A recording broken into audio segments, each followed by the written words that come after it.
जय हिंद दोस्तों। आज के इस वीडियो में आप सभी का बहुत बहुत स्वागत है। तो साथियों, आज हम लोग साइंस विज्ञान से 40 मोस्ट वीवीआई प्रश्नों को कवर करने वाले हैं, जो कि साथियों आने वाले सभी प्रतियोगी परीक्षाओं के लिए सबसे ज़्यादा इम्पोर्टेंट रहेगा। और साथियों, ये जो 40 क्वेश्चन है अलग अलग एग्जामों में काफ़ी बार पूछा गया है, तो आज का सेशन आप लोगों के लिए काफ़ी ज़्यादा महत्वपूर्ण रहेगा। तो आप सभी पूरा सेशन को ध्यान से देखिए। तो चलिए, आज का पहला क्वेश्चन आपके सामने है। वायु में कौन सी गैस की मात्रा सबसे अधिक है? नाइट्रोजन, हाइड्रोजन, ऑक्सीजन या फिर डी कार्बन डाइऑक्साइड। बहुत ही शानदार लेवल का क्वेश्चन है। चलिए आप सभी आंसर कीजिए। वायु में कौन सी गैस की मात्रा सबसे अधिक है? तो साथियों, ये क्वेश्चन बार बार एग्जाम में पूछा जाता है। इसका सही आंसर क्या होगा? नाइट्रोजन। नाइट्रोजन की बात करें, ये वायुमंडल में 78% के आसपास में पाया जाता है। वहीं ऑक्सीजन की बात करें तो वायुमंडल में ऑक्सीजन की मात्रा लगभग 20.98% है। कई कई ऑप्शन में आपको मिलेगा 21% के आसपास में, तो दोनों एक ही है, 20.98% या फिर 21%। और कार्बन डाइऑक्साइड की बात करें तो ये वायुमंडल में 0.03% के आसपास में है। तो इन सारे फैक्टों को ध्यान रखना है, एग्जाम में पूछा जाता है। दूसरा क्वेश्चन देखिए, कौन विद्युत का सबसे अच्छा चालक है?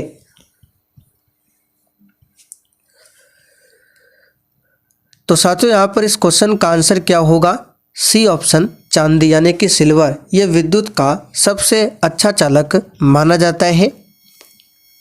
तीसरा क्वेश्चन है, मानव शरीर में रक्त को साफ करने का कार्य कौन करता है?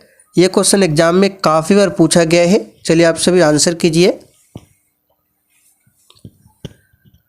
तो साथियों, मानव शरीर में रक्त को साफ करने का कार्य कौन करता है? वृक्क, जिसे किडनी भी बोला जाता है। यहाँ पर देखिए सी ऑप्शन में दिया हुआ है वृक्क।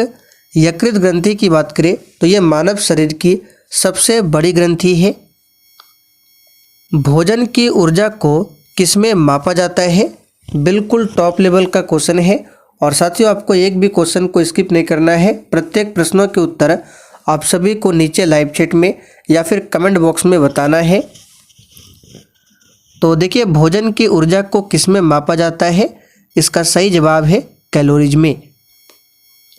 पित्त कहाँ से स्रावित होता है? चलिए क्वेश्चन नंबर 5 के लिए आंसर बताइए। पित्त कहाँ से स्रावित होता है? तो साथियों, इसका सही जवाब है लीवर से स्रावित होता है, यानी कि यकृत से स्रावित होता है पित्त। अगला क्वेश्चन देखिए, रेबीज के टीके की खोज किसने किया था? इस क्वेश्चन पर भी आप सभी स्टार मार्क कर लीजिए। बार बार पूछा जाता है, रेबीज के टीके की खोज किसने किया था? सही आंसर है लुई पास्चर ने। साथियों, आपको ध्यान रखना है, रेबीज के टीके की खोज किसने किया था? लुई पास्चर ने। जब चंद्रमा सूर्य व पृथ्वी के बीच में आ जाता है तब क्या होता है?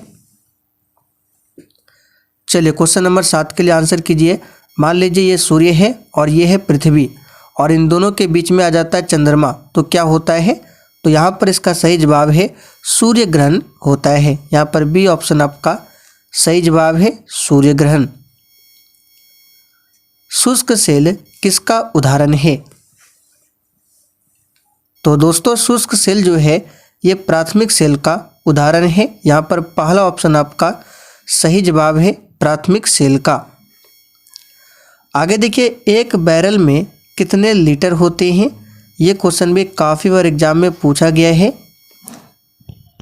तो दोस्तों, एक बैरल में 159 लीटर होते हैं। यहाँ पर पहला ऑप्शन आपका सही जवाब है, 159 लीटर। आगे देखिए, कौन सा गैस चूने के पानी को दूधिया में बदल देता है? तो दोस्तों, इसका सही जवाब है कार्बन डाइऑक्साइड। ये क्या करता है? चूने के पानी को दूधिया में बदल देता है। चेचक नामक बीमारी किसके कारण से होती है? तो दोस्तों, चेचक नामक बीमारी जो है ये विषाणु के द्वारा होता है। यहाँ पर देखिए डी ऑप्शन में दिया हुआ है विषाणु। विषाणु को इंग्लिश में वायरस कहा जाता है, वायरस, और जीवाणु को इंग्लिश में बैक्टीरिया कहा जाता है। आगे देखिए टाइफाइड किस अंग को प्रभावित करता है? तो दोस्तों टाइफाइड जो है ये मनुष्य के शरीर के आंत को प्रभावित करता है। किसको प्रभावित करता है? आंत को। तो यहाँ पर ऑप्शन को सही कर लेंगे, ऑप्शन में गलत दिया हुआ है, ये आंत को प्रभावित करता है। और टाइफाइड जो है ये किसके कारण होता है? तो बैक्टीरिया के कारण होता है टाइफाइड। आगे देखिए दूध में पीलेपन का क्या कारण है? तो दोस्तों दूध में पीलेपन जो होता है इसका कारण है कैरोटीन। यहाँ पर देखिए डी ऑप्शन आपका सही जवाब है, कैरोटीन। और साथियों दूध की शुद्धता को किस यंत्र से मापा जाता है? ये क्वेश्चन भी बनता है। तो इसका आंसर है लैक्टोमीटर। यहाँ पे लिख देते हैं लैक्टोमीटर से दूध की शुद्धता को मापा जाता है। प्रकाश विद्युत प्रभाव को किसने खोजा था? तो दोस्तों प्रकाश विद्युत प्रभाव को किसने खोजा था? आंसर है अल्बर्ट आइंस्टीन ने। यहाँ पर पहला ऑप्शन आपका सही जवाब है, अल्बर्ट आइंस्टीन ने। आगे देखिए चुंबकीय फ्लक्स की इकाई क्या है? और देखिए साथियों जिन्होंने अभी तक सेशन को लाइक नहीं किया है प्लीज़ आपसे रिक्वेस्ट है आप सभी सेशन को साथ में लाइक करते हुए चलिए। तो दोस्तों चुंबकीय फ्लक्स की इकाई जो है ये हो जाएगा वेबर। यहाँ पर ए ऑप्शन में दिया हुआ है वेबर क्या है? तो चुंबकीय फ्लक्स की इकाई है। अगला क्वेश्चन देखिए रेटिना पर बना प्रतिबिंब कैसा होता है? तो साथियों हम सभी जानते हैं मनुष्य के आंख में किस भाग पर प्रतिबिंब बनता है? रेटिना पर। और ये जो प्रतिबिंब बनता है वास्तविक तथा उल्टा बनता है। यहाँ पर बी ऑप्शन आपका सही जवाब है, वास्तविक तथा उल्टा। ध्वनि की तरंगे यात्रा नहीं कर सकती है? तो प्यारे साथियों ध्वनि की तरंगे जो है निर्वात माध्यम में यात्रा नहीं कर सकती है, बाकी ठोस, जल, लोहे इन सभी माध्यम में यात्रा कर सकती है। दिया सलाई के शीर्ष में क्या होता है?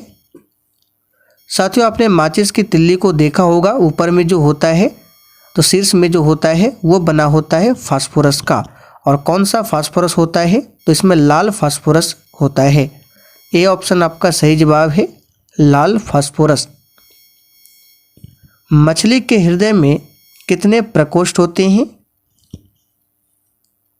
तो दोस्तों मछली के हृदय में 2 प्रकोष्ठ पाए जाते हैं। यहाँ पर ए ऑप्शन आपका सही है, 2। मनुष्य के मस्तिष्क का सबसे बड़ा भाग क्या है? तो दोस्तों मनुष्य के मस्तिष्क का जो सबसे बड़ा भाग है ये कहलाता है प्रमस्तिष्क। इसको याद कर लीजिए, एग्जाम में काफ़ी बार पूछा गया क्वेश्चन है। मनुष्य के मस्तिष्क का सबसे बड़ा भाग क्या है? प्रमस्तिष्क। फाइकोलॉजी के तहत विज्ञान की किस शाखा का अध्ययन किया जाता है? तो दोस्तों इसके लिए हमने आपको एक ट्रिक बताया था। एक बताया था सफाई, यहाँ पे लिख देते हैं सफाई, और एक था कमाई। तो देखिए ट्रिक क्या निकलेगा। तो सफाई में देखिए सा से आपका सवाल हो गया और फाई से फाइकोलॉजी। तो यहाँ पे फाइकोलॉजी पूछा जा रहा है, आंसर क्या होगा? सवाल। और माई से आपका माइकोलॉजी हो गया, का से कवक, कवक का अध्ययन पूछे माइकोलॉजी, सवाल का अध्ययन पूछे फाइकोलॉजी। ये आपको ध्यान रखना है। कौन सा पदार्थ पीने के पानी को शुद्ध करने हेतु बड़े पैमाने पर प्रयुक्त होता है? तो साथियों ये है क्लोरीन, जो कि पीने के पानी को शुद्ध करता है। विटामिन ए सबसे अधिक मात्रा में कहाँ पाया जाता है? तो दोस्तों विटामिन ए की बात करें, ये गाजर में सबसे अधिक मात्रा में पाया जाता है। विटामिन ए का रासायनिक नाम क्या है? रेटिनॉल। यहाँ पे लिख लीजिए, रेटिनॉल विटामिन ए का रासायनिक नाम है। और इसकी कमी से कौन सी बीमारी होती है? रतौंधी। रतौंधी बीमारी विटामिन ए की कमी से। श्वेत रक्त कण क्या कहलाते हैं? तो दोस्तों श्वेत रक्त कण यानी कि WBC, इसका साइंटिफिक नाम पूछा जा रहा है, तो इसका साइंटिफिक नेम होता है ल्यूकोसाइट। भोजन का पाचन मुख्यतः किस अंग के द्वारा होता है? तो प्यारे साथियों, भोजन का पाचन जो है ये होता है मुख्यतः छोटी आंत के द्वारा। तांबे की गेंद को गर्म करने पर उसके घनत्व पर क्या प्रभाव पड़ेगा? तो साथियों, तांबे की गेंद को गर्म करने पर उसका जो घनत्व है वो क्या होगा? घटेगा, लेकिन उसका आयतन जो है बढ़ेगा। आपको दोनों ध्यान रखना है, घनत्व क्या होगा? गर्म करने पर घटेगा, और आयतन जो है गेंद का क्या होगा? बढ़ेगा। किस अम्ल का प्रयोग सीसा संचायक बैटरी में किया जाता है? तो साथियों इसका आंसर है सल्फ्यूरिक अम्ल, जिसका फॉर्मूला होता है H2SO4। इसका इस्तेमाल सीसा संचायक बैटरी में होता है। विद्युत केतली में किसके द्वारा पानी को गर्म किया जाता है? तो साथियों विद्युत केतली एक यंत्र है और इसमें पानी जो गर्म होता है ये होता है चालन के माध्यम से। लाल रक्त कण यानी कि RBC, इसका निर्माण किसमें होता है? तो प्यारे साथियों, लाल रक्त कण का निर्माण जो है अस्थि मज्जा में होता है, और RBC का फुल फॉर्म पूछे रेड ब्लड सेल होता है। इसका जीवन काल 120 दिनों का होता है। पानी और चौक के मिश्रण को पृथक किया जा सकता है? तो दोस्तों पानी और चौक के मिश्रण को किस विधि द्वारा पृथक किया जा सकता है? इस क्वेश्चन का आंसर आप सभी नीचे कमेंट करके बताइए। ये क्वेश्चन एग्जाम में काफ़ी बार पूछा गया है। देखते हैं कितने बच्चे इसका आंसर सही कर पाते हैं।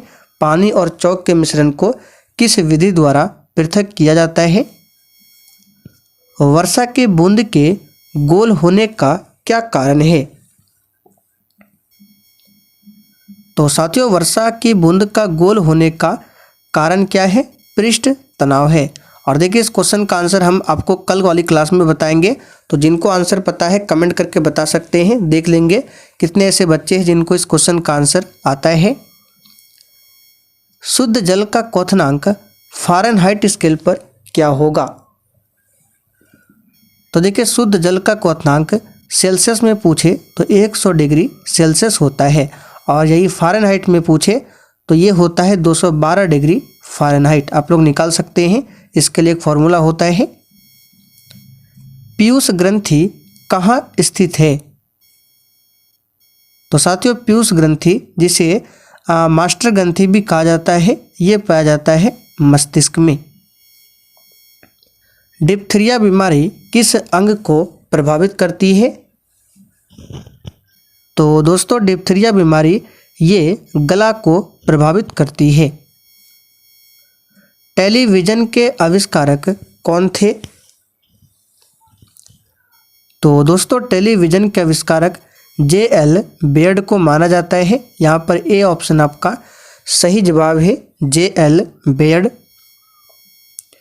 प्रतिध्वनि किस कारण सुनी जाती है? तो दोस्तों प्रतिध्वनि जो है ध्वनि के परावर्तन के कारण सुनी जाती है। अगला क्वेश्चन देखिए, ग्रीन हाउस प्रभाव के लिए उत्तरदायी गैस कौन सी है?